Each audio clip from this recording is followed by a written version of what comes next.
নবম শ্রেণীর সুপ্রিয় শিক্ষার্থীবৃন্দ, আসসালামু আলাইকুম। রোটারি স্কুল অ্যান্ড কলেজের অনলাইন ক্লাসের পক্ষ থেকে তোমাদের স্বাগত জানাচ্ছি বাংলা দ্বিতীয় পত্রের ক্লাসে। আমি আয়েশা বেগম। এর মধ্যে অনেকগুলো ক্লাস আমরা করেছি তোমাদের সাথে। আমি আশা করছি তোমরা সেই ক্লাসগুলো ইনশাল্লাহ ফলো করেছ। তো সেই ধারাবাহিকতায় আমার আজকের ক্লাস হচ্ছে কর্মধারয় সমাসের উপর। কর্মধারয় সমাস কাকে বলে সংজ্ঞাটি আশা করি তোমাদের মনে আছে। কর্মধারয় সমাস হচ্ছে পরপদ প্রধান অর্থ প্রাধান্যের উপর ভিত্তি করে সমাসের শ্রেণী বিভাগ করা হয়েছে, তা তো তোমরা জানো। যেমন এর আগে আমি পড়িয়েছি দ্বন্দ্ব সমাস, যেটি উভয় পদ প্রধান ছিল, কিন্তু কর্মধারয় সমাস হচ্ছে পরপদ প্রধান। যে সমাসে পরপদ প্রধান বিশেষ্য এবং বিশেষণে যে সমাস হয় এবং যে সমাসে ব্যাস বাক্যে সর্বনাম পদ থাকে তাকেই কর্মধারয় সমাস বলে, তাই না? প্রিয় শিক্ষার্থীবৃন্দ, আমি আশা করছি তোমরা বইয়ের সাথে সাথে খাতা এবং কলম নিয়ে নোট করার জন্য তৈরি হয়েছ এবং পূর্ণ মনোযোগ সহকারে ক্লাসটি অনুসরণ করবে, এটি আমার আশা। তো কর্মধারয় সমাসের প্রকার সংজ্ঞাটা কি বলেছি, এখানে তিনটি বিষয় থাকবে। সেই তিনটি বিষয় কি? একটি হচ্ছে বিশেষ্য বিশেষণের সমাস হবে, পরপদের অর্থ প্রদান থাকবে, আর একটি হচ্ছে ব্যাস বাক্যে সর্বনাম পদ থাকবে। যেমন নীল আকাশ, নীল যে আকাশ, নীল আকাশ, এখানে যে কথাটি আছে এবং যে কথাটি হচ্ছে সর্বনাম পদ। নীল আকাশ বললে আমরা আকাশকে বুঝি, পরপদ প্রধান নীল আকাশ। একটি হচ্ছে বিশেষণ, একটি হচ্ছে বিশেষ্য। তাহলে বিশেষ্য এবং বিশেষণ পদে যে সমাস হবে পরপদের অর্থ প্রদান থাকবে এবং ব্যাস বাক্যে সর্বনাম পদ ব্যবহৃত হবে, তাকে বলে কর্মধারয় সমাস।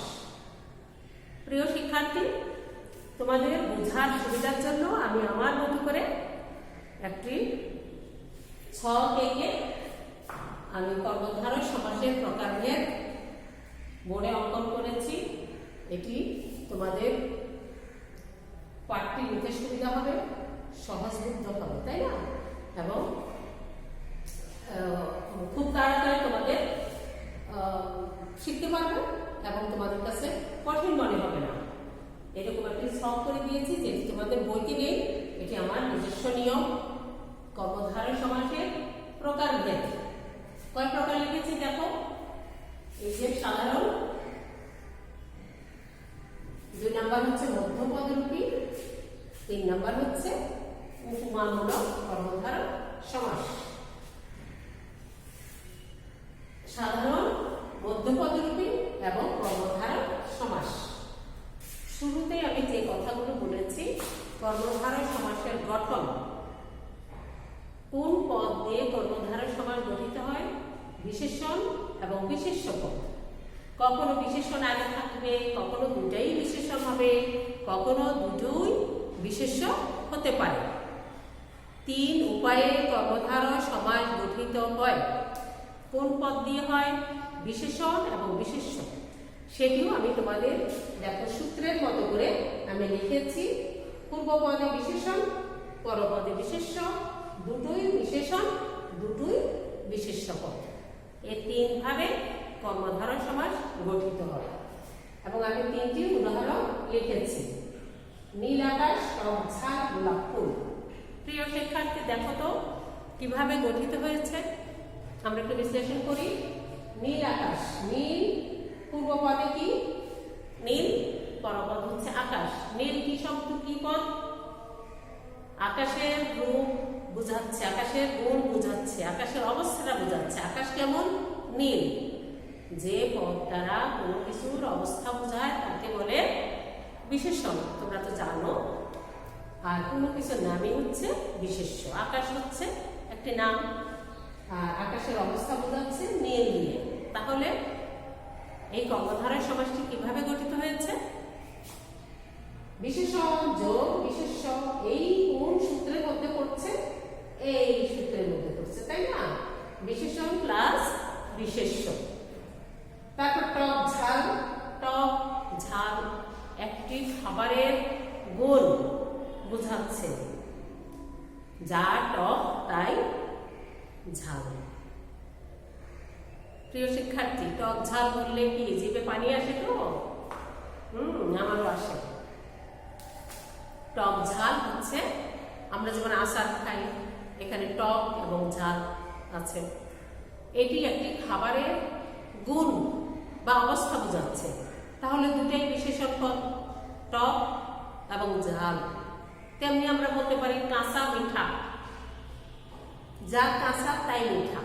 এই যে এখন আম পাওয়া যাচ্ছে, কাঁচা কাঁচা আম কিন্তু মিঠা, এই আমের গুণ বোঝাচ্ছে, তাই না? আমটি কাঁচা কিন্তু মিঠা। তাহলে এই দুটোই হচ্ছে বিশেষণ পদ। কোন নিয়মে পড়ে দেখো তো? এই যে দুটোই বিশেষণ, দুটোই বিশেষণ। তারপর দেখো আমি আরেকটি উদাহরণ লিখেছি, গোলাপ ফুল, যা গোলাপ তাই ফুল, বা গোলাপ যে ফুল, গোলাপ ফুল। গোলাপ বললে আমরা কি বুঝি? নাম, ফুল নাম, দুটোই বিশেষ্য পদ। তাহলে দুটো বিশেষ্য কোথায় আছে? এই যে দুটোই বিশেষ্য। তাহলে কর্মধারয় সমাসের এই যে তিন প্রকারের গঠন প্রক্রিয়া, বিশেষণ প্লাস বিশেষ্য, বিশেষণ প্লাস বিশেষণ, বিশেষ্য প্লাস বিশেষ্য, এই তিন প্রকারের গঠন প্রক্রিয়াটি আমি কোথায় লিখেছি? সাধারণ কর্মধারয় সমাসের নিচে। তাহলে এইটাই হচ্ছে সাধারণ কর্মধারয় সমাস।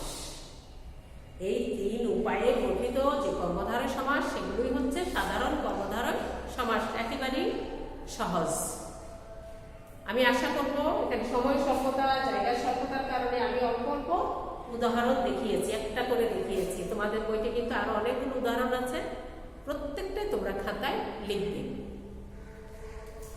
তারপর দেখো 2 নম্বরটা কি? মধ্য পদরূপে। মধ্য পদরূপে, মধ্য মাঝখান থেকে পদ হারিয়ে যাওয়া, লোপ মানে বিলুপ্ত হয়ে যাওয়া, হারিয়ে যাওয়া। মাঝখান থেকে পদ বিলুপ্ত হয়ে যে সমাস হয় তাকে মধ্য পদলোপী কর্মধারয় সমাস বলে, তাই না?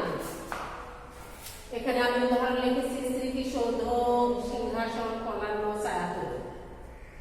কি হারিয়ে গেছে আমি এখানে দেখিয়ে দিচ্ছি। যেমন সিংহাসন যদি আমি লিখি, সিংহাসন, সিংহাসন হচ্ছে কি? সিংহ চিহ্নিত। এটাকে আমরা যদি ভাঙি আমরা কি পাই? সিংহ চিহ্নিত যে আসন, তাই তো? এইটি হচ্ছে ব্যাস বাক্য। এই ব্যাস বাক্যটি থেকে আমরা এই যে মাঝখান থেকে একটি অর্থবহ শব্দ, একটি অর্থবহ পদ বিলুপ্ত হয়ে গেছে। চিহ্নিত কথাটি আর এখানে এই সমাসের মধ্যে নেই। সিংহ চিহ্নিত যে আসন, সিংহাসন, তাহলে এই যে অর্থবহ পদটি লোপ হয়েছে। তেমনি স্মৃতিসৌধ, স্মৃতিসৌধকে বাংলায় আমরা কি পাই? স্মৃতি রক্ষার উদ্দেশ্যে নির্মিত যে সৌধ।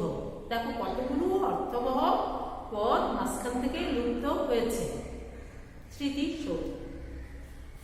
তারপর পলান্ন, পল মিশ্রিত অন্য, ছায়া প্রদানকারী যে তরু, প্রদানকারী বিলুপ্ত হয়েছে, তাই না?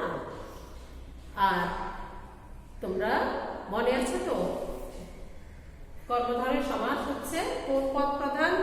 পরপদ প্রধান। এই সবগুলো দেখো, স্মৃতিসৌধ মানে হচ্ছে সৌধ, সিংহাসন মানে আসন, রাজা যেখানে বসেন এটি একটি আসন। এটি কিন্তু সিংহ নয়, শুধুমাত্র রাজা যেখানে বসেন এবং যেখানে যে হাতলে হাত রাখেন সেই হাতল দুটো সিংহের মুখের মতো খোদাই করা, সিংহের চিহ্ন খোদাই করা বলে এটাকে বলা হয় সিংহাসন। এখানে সিংহ আমরা বলি না, সিংহাসন মানে সিংহ নয়, সিংহাসন মানে আসন, পরপদ প্রধান, তাই না? কলান্ন হচ্ছে একটি অন্য খাবার। ছায়া তরু মানে গাছ, তরু যেটা শুধু ছায়া প্রদান করে, এটি আসলে এই যে পরপদ প্রধান, তরু অর্থ প্রধান, এটা আসলে একটা গাছ, তরু। তো আমরা গদ্য পদলোপী সমাস বুঝতে পেরেছি আশা করছি। প্রিয় শিক্ষার্থীবৃন্দ, যতগুলো উদাহরণ আছে প্রত্যেকটাই তোমাদের শিখতে হবে। এরপরে আসি উপমামূলক। উপমা মানে হচ্ছে তুলনা। আমরা যখন কোনো বস্তুর সাথে কোনো বস্তুর তুলনা করি তখন কেন আমরা তুলনা করি? সাদৃশ্য থাকে, এই সাদৃশ্য মানে মিল থাকে, মিল থাকলে আমরা তুলনা করি। আমরা যেমন কবিরা যে চাঁদ মুখ বলে বহুল প্রচলিত একটি উপমা আছে, যে মুখ সুন্দর সেটি কিসের মতো? চাঁদের মতো। হ্যাঁ, আমরা যখন এই সাদা কলমের মধ্যে সাদা অংশটিকে তুলনা করব, কিসের মতো সাদা? দুধের মতো সাদা। আবার ওই যে কালো অংশটিকে আমরা তুলনা করব কিসের মতো কালো? আমরা কালো কি বলতে পারি? আমরা চুলের মতো কালো বলতে পারি, আমরা কাজলের মতো কালো বলতে পারি, আমরা ভ্রমরের মতো কালো বলতে পারি, তাই না? যেটি আমরা খুঁজে দেখবো যে কোথায় বেশি কালো আছে সেটির সাথেই আমরা তুলনা করি। এখন তুলনা করতে হলে তিনটি জিনিস আসে। এই উপমামূলক কর্মধারয় মানে হচ্ছে পূর্বপদ এবং পরপদ দুটির মধ্যে তুলনা বোঝায়। আর তুলনা করতে গেলে তিনটি জিনিস আসে, সেটা কি? সেটি হচ্ছে উপমান, উপমান, উপমেয়, আর হচ্ছে সাধারণ গুণ। সাধারণ গুণ, এই তিনটি জিনিস আসে। যে কোনো তুলনার মধ্যে তিনটি জিনিস আসে। উপমান হচ্ছে বেশি গুণ সম্পন্ন, যার সাথে আমরা তুলনা করি। আমরা যখন মুখকে চাঁদের সাথে তুলনা করি তখন এখানে কার গুণটা বেশি, মানে সৌন্দর্য গুণটা কি? সাধারণ গুণ। এই দুটার মধ্যে সাধারণ গুণটা হচ্ছে সুন্দর। এখন এই সুন্দরটা কার মধ্যে বেশি? চাঁদের মধ্যে বেশি। আমরা চাঁদের সাথে তুলনা দিচ্ছি। কিসের তুলনা দিচ্ছি? মুখের। চাঁদ হচ্ছে উপমান, যার গুণটা বেশি থাকবে এবং যার সাথে আমরা তুলনা করি সেটি হচ্ছে উপমান। উপমান, যাকে তুলনা করি সেটি হচ্ছে উপমেয়। আর উপমান এবং উপমেয়ের মধ্যে যে গুণটি থাকবে সেটিকে আমরা বলি সাধারণ গুণ।